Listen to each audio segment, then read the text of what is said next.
Adeemsa marii ajandaa adda baasuu naannoo Oromiyaa irratti bakka bu'oonni hawaasaa dhimmoota kutaalee hawaasaa bakka bu'an irratti bal'inaan mari'ataniiru. Hirmaattonni waltajjii kana irratti hirmaatan mariin rakkoolee jiran hiikuu dabalatee dhugaa jirtu adda baasuuf gahee olaanaa qaba jedhan. Mariin biyyaalessaa nageenya waarawaa fiduuf barbaachisaa ta'eeruun waliigaltee biyyaalessaa uumuuf gumaacha olaanaa qabaachuu ibsanii jiru. Ijoollee teenyaaf saba keenyaan hawwinu nagaa'uma nagaha bichaadha waan biraan qaba.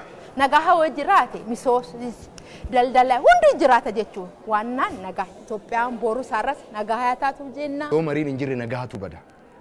Yoo mari'atan ammoo waliigaltee dhufa.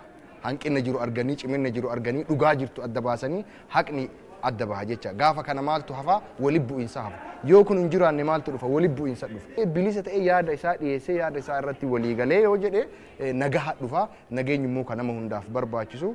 Kanaaf dhuma irratti illee qaama hundarraa wanni eegamu mariif malaataan tasgabbiidhaan haqa barbaaduudhaaf jijjiirama fiduudhaaf biyya kana gara fuulduraa fiduudhaaf mariin kun barbaachisaadha. Mana keessa dhiisii ollaan kee nagee dhabeeyo ati nagee hin qabdu dhugaa dubbachuuf taanaan nageenyi dhabni hoo maaltu furmaata nagee dhabuun furmaanni isaa mari'achuudha.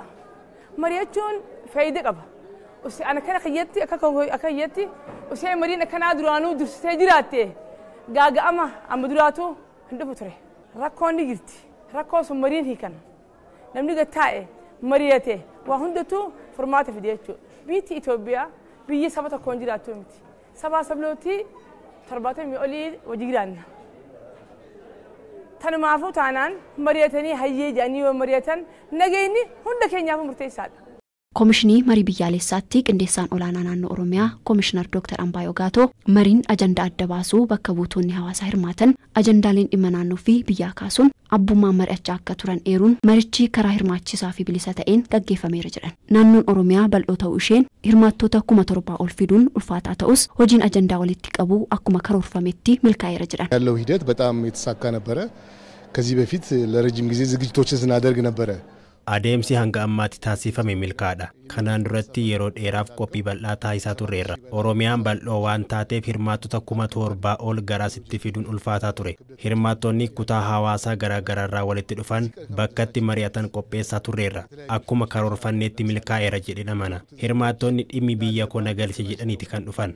Murannoo isaanii ilaalleerra.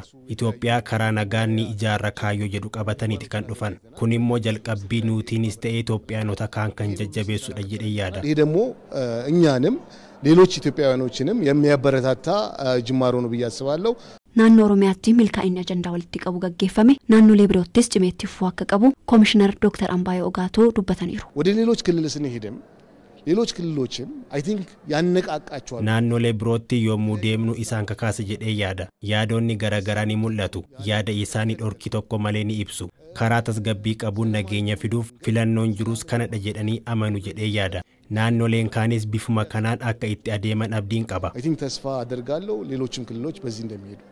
Adeemsa marii ajandaa adda baasuu naannoo Oromiyaa muddee 7 bara 2017 irratti bakka bu'oonni qaamolee hawaasaa gurmaa'insa 10 qoodamanii hirmaachaa turan ajandaawwan garaagaraa kaasuun karaa dimookiraatawaan hirmaachisuu himamee jira.